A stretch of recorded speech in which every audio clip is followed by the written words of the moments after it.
September 14, 1989, United States District Court, Eastern District of New York, 225 Cadman Plaza East, Brooklyn. Two brothers stand side by side in federal court, both wearing expensive suits, both facing life in prison, both members of the most powerful crime family in America, the Gambino family. One of them is John Gotti, the Dapper Don, the Teflon Don, the most famous mobster since Al Capone. His face is on magazine covers, his name is in every newspaper in the country. He's a celebrity gangster, beloved by some, feared by all. The other brother? His name is Gene Gotti. And if you're not from New York, if you're not deep into mafia history, you might not even know his name. But here's what you need to understand. Gene Gotti wasn't just John's little brother. He was a captain in the Gambino crime family, a made man, a stone-cold killer who did things that made even hardened mobsters uncomfortable. And on this day in September 1989, as the verdict is read, as Gene hears the words, "guilty on all counts," he looks over at his brother John. And what he sees on John's face isn't sadness, it isn't sympathy, it's something else entirely. Some say it was relief. Did John Gotti disown his brother Gene? That's the question everyone's been asking for 35 years. And the answer, it's way more complicated and way more brutal than you think.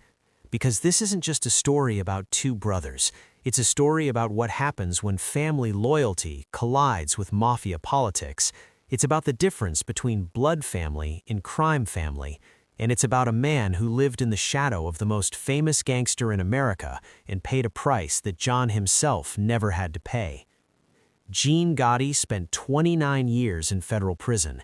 29 years. He went in at age 42 and came out at 71 years old. He missed his kids growing up. He missed weddings, funerals, grandchildren being born. He watched the world change from behind bars, while his brother John, at least for a while, walked free. And here's the part that'll make your blood run cold. There are people in the mafia, people who were there, who say that John Gotti could have saved Gene, that he had opportunities to help his brother beat the charges, that he chose not to. Why? Because Gene knew too much, because Gene was a liability, because in the mafia, sometimes family means everything, and sometimes it means nothing at all. Over the next few minutes, I'm going to tell you the real story of Gene Gotti, not the legend, not the rumors, but the documented truth pieced together from FBI surveillance tapes, court transcripts, testimony from cooperating witnesses, and interviews with people who knew both brothers. We're going back to the streets of East New York and Brooklyn, where two Italian-American kids from a poor family decided they were going to take what the world wouldn't give them. We're going to walk through Gene's rise in the Gambino family, how he became one of the most feared captains in New York. We're going to examine the drug dealing case that brought him down, and the question of whether his own brother set him up to take the fall. We're going to talk about what happened inside those prison walls for nearly 30 decades, and we're going to explore what Gene found when he finally got out in 2018, a world where his brother was dead, the Gambino family was a shadow of its former self, and the code of omerta that he'd sacrificed everything for had been shattered by rats and cooperators. This is the story of the Gotti brother nobody talks about, the one who did the time while John got the headlines, the one who kept his mouth shut while others sang like canaries, the one who stayed loyal to a family that may have abandoned him. So let me ask you, what would you do if you were facing life in prison and your own brother, the boss of the family, the man with all the power, could help you but chose not to? Would you stay loyal? Would you cooperate with the feds? Would you hold on to the code even as it destroyed your life? Gene Gotti made his choice, and that choice defined him. Let's find out if it was worth it. East New York, Brooklyn, 1940s and 1950s. If you want to understand Gene Gotti, you have to understand where he came from, and you have to understand his relationship with his older brother John. The Gotti family was poor, not just struggling, genuinely poor. Their father, John Joseph Gotti Sr., was a day laborer who could barely hold down a job. Some say he had a gambling problem. Others say he just wasn't cut out for the straight life. Either way, he wasn't bringing home steady money. Their mother, Fanny, she was the backbone of the family, tough as nails, raising 13 kids in a tiny apartment in one of the roughest neighborhoods in Brooklyn. She did what she had to do to keep her children fed and clothed. John Gotti was born in 1940. Gene, whose full name was Eugene Gotti, came along 5 years later in 1946. There were other brothers too, Peter, Richard, Vincent, but John and Gene, they had a special bond. Or at least that's how it seemed in the beginning. Growing up in East New York in the 50s was like growing up in a war zone. This wasn't some nice Italian neighborhood with little old ladies hanging laundry and men playing bocce ball. This was rough. Gangs controlled the streets. Violence was constant. If you weren't tough, you didn't survive. Young John Gotti was a scrapper, always getting into fights, always looking for action. And little Gene, he idolized his big brother, followed him everywhere, wanted to be just like him.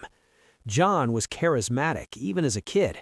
People were drawn to him. He had that natural leadership quality that made others want to follow. Gene was different, quieter, more intense, but absolutely loyal to his older brother. By the time John was a teenager, he was already running with a street gang called the Fulton Rockaway Boys. These weren't just kids getting into trouble. These were young criminals learning the trade, hijacking trucks, stealing cars, running numbers, bookmaking. And Gene, as soon as he was old enough, he joined right in, because where John went, Gene followed. But here's what you need to understand about the brothers' relationship. John was always the star. John was the one who made people laugh, who commanded attention, who had that magnetic personality. Gene was the enforcer, the muscle, the guy who did the dirty work without complaint. In the early 1960s, the Gotti brothers came to the attention of a man named Carmine Fatico. Fatico was a capo, a captain in the Gambino crime family, which at that time was being run by Carlo Gambino himself, one of the most powerful mob bosses in American history. Fatico ran his crew out of a storefront in Ozone Park, Queens, called the Burgeon Hunt and Fish Club. It wasn't actually a hunting club. It was a front for gambling operations, loan sharking, hijacking, and various other criminal enterprises. Fatico saw potential in the Gotti brothers, especially John. He brought them into his crew, gave them work, taught them the rules of La Cosa Nostra, this thing of ours, the Mafia. And this is where the brothers' paths started to diverge, even though they were walking side by side. John Gotti had ambition. He wanted to rise in the ranks. He wanted respect, power, recognition. He studied the old-time mobsters, learned how they operated, how they commanded loyalty and fear in equal measure. Gene just wanted to be a good earner and a good soldier. He wasn't political. He wasn't scheming for position. He was content to do his job, make money, and back up his brother. In the early 1960s, the Gotti brothers came to the attention of a man named Carmine Fatico. Fatico was a capo, a captain in the Gambino crime family, which at that time was being run by Carlo Gambino himself, one of the most powerful mob bosses in American history. Fatico saw potential in the Gotti brothers, especially John. He brought them into his crew, gave them work, taught them the rules of La Cosa Nostra, this thing of ours, the Mafia. And this is where the brothers' paths started to diverge, even though they were walking side by side. John Gotti had ambition. He wanted to rise in the ranks. He wanted respect, power, recognition. He studied the old-time mobsters, learned how they operated, how they commanded loyalty and fear in equal measure. Gene just wanted to be a good earner and a good soldier. He wasn't political. He wasn't scheming for position. He was content to do his job, make money, and back up his brother. In the early 1960s, the Gotti brothers came to the attention of a man named Carmine Fatico. Fatico was a capo, a captain in the Gambino crime family, which at that time was being run by Carlo Gambino himself, one of the most powerful mob bosses in American history. Fatico saw potential in the Gotti brothers, especially John. He brought them into his crew, gave them work, taught them the rules of La Cosa Nostra, this thing of ours, the Mafia. And this is where the brothers' path started to diverge, even though they were walking side by side.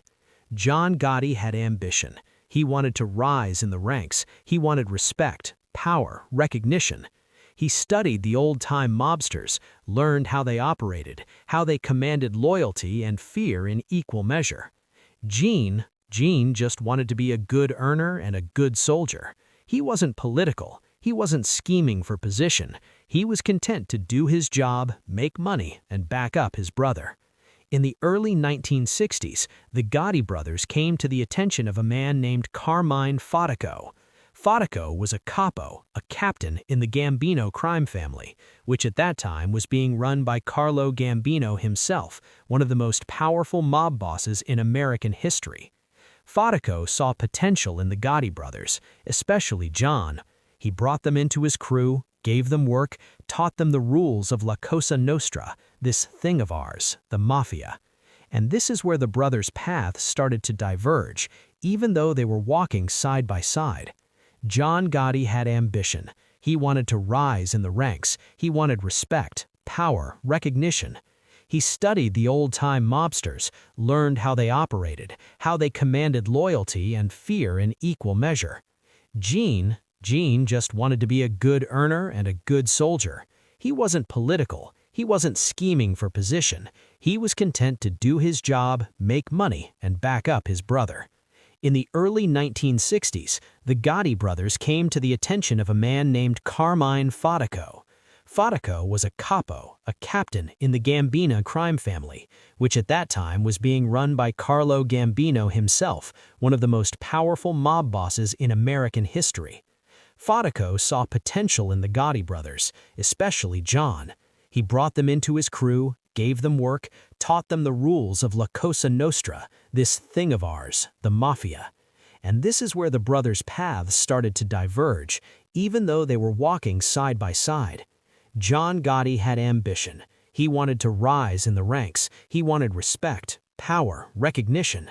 He studied the old-time mobsters, learned how they operated, how they commanded loyalty and fear in equal measure.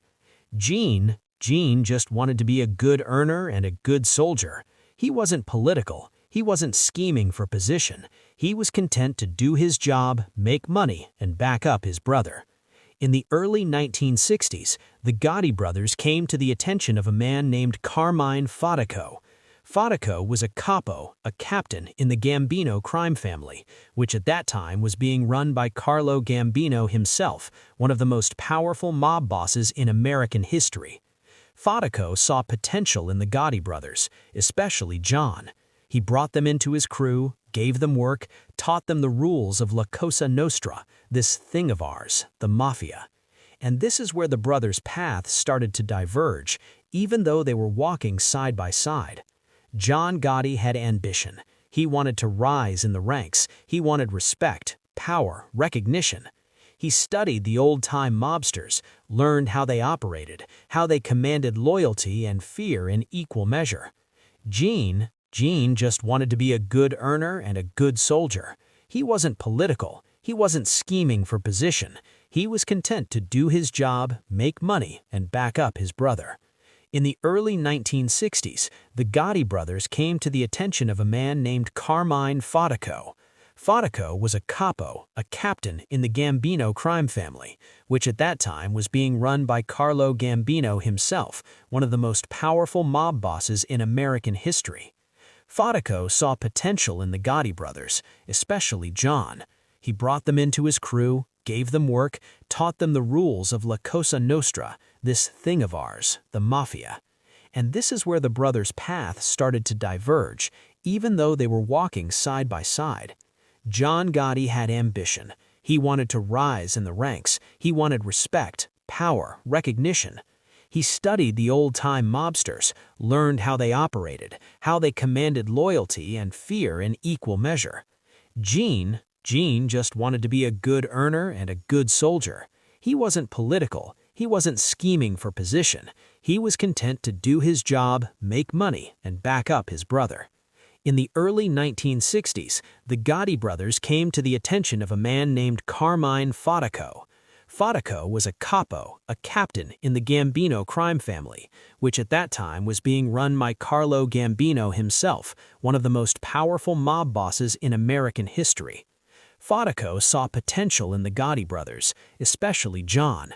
He brought them into his crew, gave them work, taught them the rules of La Cosa Nostra, this thing of ours, the Mafia. And this is where the brothers' paths started to... The Bergen Hunt and Fish Club, 9804 101st Avenue, Ozone Park, Queens, early 1980s. This unassuming storefront was the nerve center of the Gambino family's operations in Queens, and by the early 80s, John Gotti was one of the most important men who walked through that door. Let me paint you a picture of what John Gotti was like as a captain. He wasn't flashy like his brother John. John loved the attention, the expensive suits, the slicked-back hair, the confident swagger. John would hold court at the Bergen, telling stories, making jokes, playing the role of the benevolent neighborhood boss. John was different, quieter, more intense. When John walked into a room, people got nervous because John was the guy who handled problems, and in the Mafia, handling problems usually meant violence. John Gotti was an enforcer by nature. He wasn't stupid, far from it. He was actually quite intelligent, good with numbers, good at organizing complex operations, but his real talent was intimidation. He had a presence, a coldness in his eyes that let you know he was capable of anything. There are stories, unconfirmed but widely believed in mob circles, about some of the things John did. Bodies that disappeared, beatings that sent messages, businesses that burned down after their owners refused to pay tribute. One former FBI agent who spent years investigating the Gambino family said this about John Gotti. John was the showman, but John was the one who actually scared us. John wanted you to like him. John didn't care if you liked him or not. He just wanted you to comply. As a captain, John had his own crew, soldiers who reported to him, who ran rackets under his authority, who kicked up a percentage of their earnings to him. In turn, John kicked up to John, who, as boss of the family, sat at the top of the pyramid. John's rackets were diverse. He had loan sharking operations, lending money at exorbitant interest rates and using violence to collect. He had gambling operations, bookmaking, numbers running, illegal casinos, and he had labor racketeering, controlling unions and extorting money from construction companies and trucking firms. And he had the drug trade. Now let's talk about the drug operation, because this is what ultimately brought John down. John partnered with a man named John Carneglia. Carneglia was another Gambino soldier, and he was allegedly even more violent than John. There were rumors, never proven in court but whispered about in mob circles, that Carneglia disposed of bodies using an acid bath in his basement. Whether that's true or not, the fact that people believed it tells you what kind of reputation he had. John and Carneglia ran a heroin distribution network. They had suppliers, they had dealers, they had protection, and they were making millions of dollars. Here's how it worked. They would purchase heroin, sometimes from Italian suppliers connected to the Sicilian Mafia, sometimes from other sources. They would cut it, package it, and distribute it to street-level dealers throughout Queens, Brooklyn, and Long Island. The dealers would sell it, kick up a percentage to John and Carneglia, and everyone made money. It was profitable, it was organized, and it was massively illegal. The FBI knew something was going on. They had wiretaps, they had surveillance showing suspicious meetings, but they needed solid evidence, wiretaps, recorded conversations, testimony from cooperating witnesses. And in the early 1980s, they started building their case. But while the feds were investigating John, something else was happening in the Gambino family, something that would change everything. Paul Castellano, Big Paul, was the boss of the Gambino family. He'd taken over after Carlo Gambino died in 1976.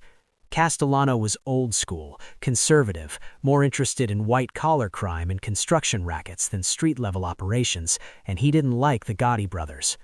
Paul Castellano thought John Gotti was too flashy, too reckless, too much of a cowboy. He thought the Bergen crew was out of control, and he especially didn't like that they were dealing drugs in violation of the family's rules. Castellano started making noise about demoting the Gottis, or worse, there was talk that he might even order hits on them. John Gotti wasn't the type to wait around and see what happened. He was a man of action, and in December 1985, John orchestrated one of the most brazen mob hits in history. December 16, 1985, Sparks Steakhouse, 210 East 46th Street, Manhattan, 5:26 p.m. Castellano and his underboss, Thomas Bellotti, pulled up to the restaurant in a Lincoln Town car. As they stepped out of the vehicle, 4 men in trench coats and fur hats approached them and opened fire. 6 bullets hit Castellano. He was dead before he hit the pavement. Bellotti was shot multiple times as well, killed instantly. And just blocks away, sitting in a car watching the whole thing go down, was John Gotti. With Castellano dead, John Gotti took over as boss of the Gambino family. He was now the most powerful mobster in New York, maybe in the entire country. He was 45 years old and at the absolute peak of his power. And Gene was right there with him, one of John's most trusted captains, a key part of the new Gotti regime. For a brief moment, maybe 2 or 3 years, the Gotti brothers were untouchable. They ran New York. They made millions. The media was fascinated with John, calling him the Dapper Don, putting his face on magazine covers. But the FBI was watching, always watching, and they had a problem they wanted to solve. How do you bring down John Gotti? The answer, it turned out, was simple. You go after his brother first. See, the feds had been building that drug case against Gene for years. They had wiretaps, they had surveillance, they had testimony from low-level dealers who were willing to cooperate. And in March 1985, 9 months before the Castellano hit, they arrested Gene Gotti and John Carneglia on federal drug trafficking charges. Gene was looking at life in prison, and the question on everyone's mind was, would he cooperate? Would he flip on his brother to save himself? Because if Gene talked, if he told the feds everything he knew about John's role in the Castellano murder, about the drug operations, about the inner workings of the Gambino family, John Gotti's empire would collapse overnight. So John had to make a choice, protect his brother or protect himself. And according to some people who were there, who saw what happened next, John Gotti made a cold, calculated decision. He threw Gene to the wolves. United States District Court, Eastern District of New York, Brooklyn, 1989. The trial of Gene Gotti and John Carneglia was one of the biggest mob trials of the decade. The federal government was throwing everything they had at these 2 men: wiretap evidence, testimony from cooperating witnesses, surveillance footage, financial records. The charges were serious: conspiracy to distribute heroin, running a continuing criminal enterprise, racketeering. If convicted, Gene and Carneglia were facing life without parole. But here's what made this trial different, what made it absolutely devastating for Gene Gotti. His brother John, the boss of the Gambino family, the man Gene had been loyal to his entire life, was barely helping him. Let me explain what I mean. In the Mafia, when a made man gets arrested, the family is supposed to take care of him.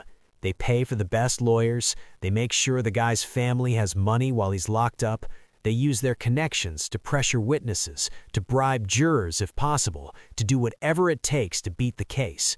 And if the worst happens, if the guy gets convicted, the family is supposed to continue supporting him in prison, sending money, making sure he's comfortable, respecting his sacrifice. That's the code. That's how it's supposed to work. Gene Gotti got lawyers, but not the best, not the high-powered defense attorneys that John was using for his own legal troubles. Gene got competent counsel, sure, but nothing special. Gene's family got some financial support, but not enough, not what a captain of his stature should have received. And most telling of all, John Gotti himself barely showed up to the trial. Think about that for a second. Your brother, your partner in crime, your fellow made man is on trial for his life, and you, the boss of the family, the man with all the power, can't be bothered to sit in the courtroom and show support? Some people close to the family said John was worried about being seen at the trial, that his presence would attract too much attention from the feds. Others said John was dealing with his own legal troubles. He was being prosecuted for the Castellano murder and other charges. But there's another theory, a darker theory, and it's the one that a lot of former mobsters believe to this day. The theory is this: John wanted Gene to go away. Why? Because Gene knew too much. He knew about the Castellano hit. He knew about the drug operations that John had either approved or turned a blind eye to. He knew where all the bodies were buried, literally and figuratively. As long as Gene was on the street, he was a potential problem.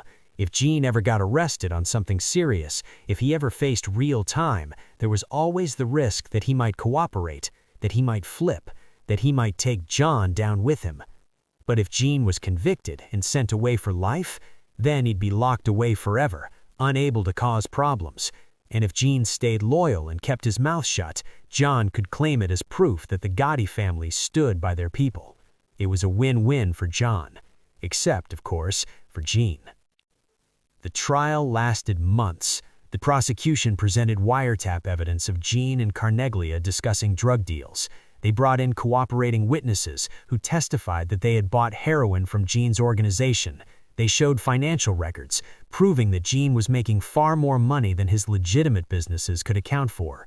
The defense argued that the witnesses were liars, that the wiretaps were taken out of context, that Gene was being targeted because of his last name. And you know what? The first trial ended in a hung jury. The jurors couldn't reach a unanimous verdict. Gene walked out of that courtroom in 1987 thinking maybe, just maybe, he had a chance. But the federal government doesn't give up that easily. They retried the case. New jury, same evidence, same charges. And this time, on September 14, 1989, the jury came back with a verdict: guilty on all counts. Gene Gotti and John Carneglia were sentenced to 50 years in federal prison. 50 years. Gene was 42 years old.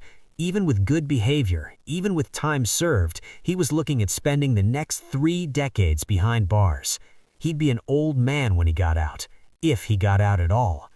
And where was John during the sentencing? Where was the brother that Gene had been loyal to his entire life?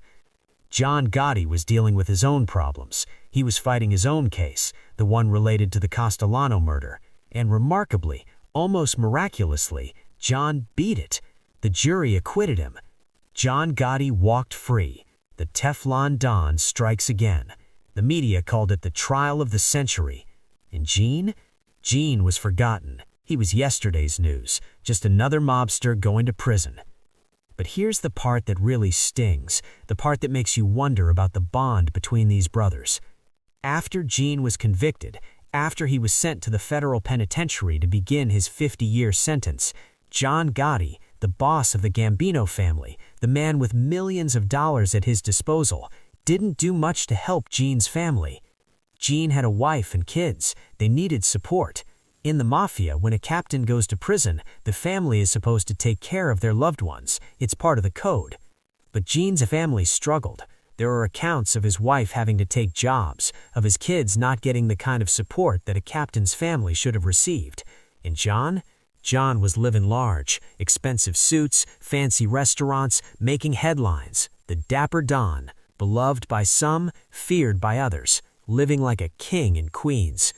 Some of Gene's friends started asking questions, started wondering if John really stood by his brother, started questioning whether the famous Gotti loyalty extended to Gene or if it was just for show.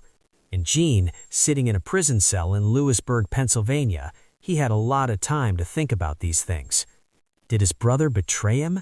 Did John set him up to take the fall? Or was this just how things worked in the Mafia? You take your weight, you do your time, and you don't complain. Gene never cooperated, never talked to the FBI, never considered becoming a rat. Whether that was because of loyalty or pride or fear of what John might do to his family if he talked, we may never know for sure. But what we do know is this: Gene Gotti went to prison in 1989, and he stayed loyal to the Code of Omerta, even as the world around him changed in ways he couldn't have imagined. because while Gene was locked up, the Mafia was falling apart, and the brother he'd sacrificed everything for, his story was about to take its own tragic turn. USP, Lewisburg, Pennsylvania, 1990s. Gene Gotti was inmate number 00632-054. For the next 29 years, that number would define his existence. Federal prison isn't like state prison. It's not like what you see in movies, where gang wars are happening in the yard and riots break out every other week. Federal prison, especially for high-profile organized crime figures, is more controlled, more isolating, more psychological. Gene was sent to maximum security facilities. He spent years in Lewisburg, one of the toughest federal prisons in the country. Later, he'd be transferred to other institutions, but the routine was always the same. Wake up, count, breakfast, maybe a work assignment or some time in the yard, lunch, count, more yard time if you're lucky, dinner, count, lockdown. Day after day after day, for 29 years. Think about that for a moment. 29 years. When Gene went to prison in 1989, the Berlin Wall was still standing, the Soviet Union still existed. The internet, as we know it, didn't exist. Cell phones were the size of bricks. Michael Jordan was just starting his dominance of the NBA. By the time Gene got out in 2018, the world had completely changed. 9/11 had happened. America had fought wars in Afghanistan and Iraq.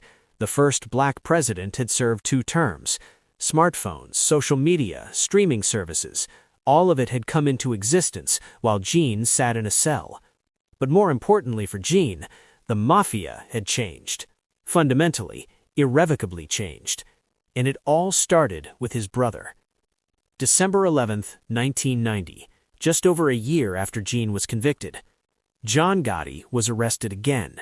This time, the feds had something they didn't have before: cooperating witnesses from inside the Gambino family. Most importantly, they had Salvatore "Sammy the Bull" Gravano. Sammy Gravano was John's underboss, his right-hand man, the guy who helped orchestrate the Castellano hit, a made man who'd committed 19 murders by his own admission. And Sammy flipped. He made a deal with the government. He agreed to testify against John Gotti in exchange for a reduced sentence. This was unthinkable. An underboss doesn't rat on his boss. It violates everything the Mafia stands for. But Sammy did it anyway, because he realized John was going down, and he didn't want to go down with him. In April 1992, John Gotti was convicted of murder, racketeering, obstruction of justice, and other charges. He was sentenced to life in prison without the possibility of parole. The Teflon Don's luck had finally run out. And where did they send John? To the most notorious federal prison in America, United States Penitentiary, Marion, Illinois. Later, he'd be transferred to the Supermax in Florence, Colorado. Solitary confinement, 23 hours a day in a cell. Complete isolation. Now here's the question. Did Gene and John communicate while they were both in prison? The answer is complicated. Federal prison regulations are strict about communications, especially for high-profile organized crime inmates.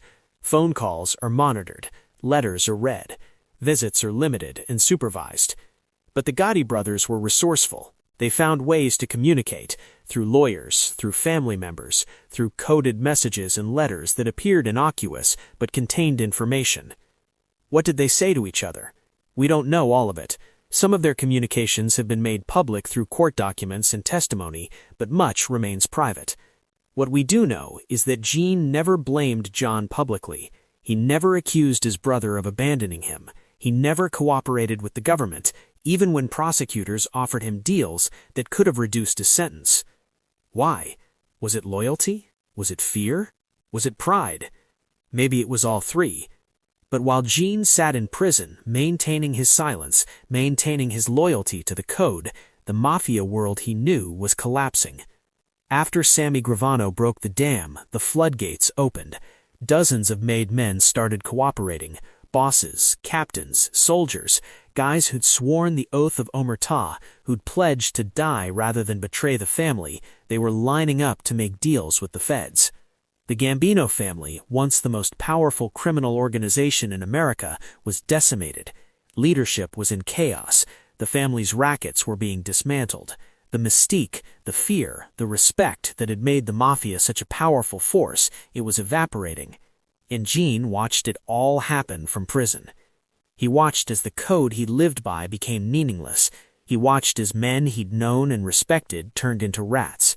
He watched as the Mafia transformed from a powerful criminal empire into a shell of its former self. Did he question his loyalty? Did he wonder if his sacrifice had been worth it? We can only imagine what went through his mind during those long years in a cell. June 10, 2002, United States Medical Center for Federal Prisoners, Springfield, Missouri. John Gotti died. Cancer. He'd been sick for years, and the prison wouldn't grant him compassionate release. He died in custody at age 61. Gene Gotti was allowed to attend the funeral under heavy guard.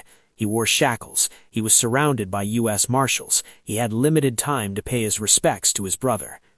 What did Gene feel in that moment? Standing over John's casket, looking at the brother he'd followed his whole life, the brother who'd become the most famous gangster in America, while Gene rotted in a cell.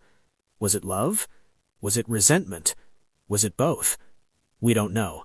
Gene has never spoken publicly about that day, but people who were at the funeral said Gene was visibly emotional. Whether from grief or something more complicated, no one could say. After the funeral, Gene went back to prison. He had 16 more years to serve. Think about the tragedy of that. John Gotti died relatively early, at 61, but at least he'd had his moment of glory. He'd been the boss, the celebrity gangster, the man whose name everyone knew. Gene? Gene lived. He survived. But what kind of life was it? Decades in a cell, watching the world change through glimpses on a TV screen, reading about the destruction of everything he'd believed in. By the time Gene became eligible for release, he was an old man. The Gambino family had virtually ceased to exist as a significant force. The old neighborhood had changed. Everyone he knew was either dead, in prison, or had become a cooperator. And when Gene finally walked out of federal prison on September 14, 2018, exactly 29 years after he was convicted, he walked out into a world that forgot him. The media barely covered his release. There were no crowds, no fanfare, just an old man, 71 years old, stepping out of a prison van and trying to figure out what to do with whatever time he had left. Gene Gotti had stayed loyal. He'd kept the code. He'd done his time without complaining, without cooperating, without violating omertà. And what did he have to show for it? Queens, New York, 2024. Gene Gotti is 77 years old now. He lives quietly, mostly out of the public eye. No interviews, no media appearances, no tell-all books. He's a ghost, a relic of a world that doesn't exist anymore. So let's come back to the question we started with. Did John Gotti disown his brother? The answer, the real answer, is more complicated than a simple yes or no. Like, comment, subscribe for more stories like this.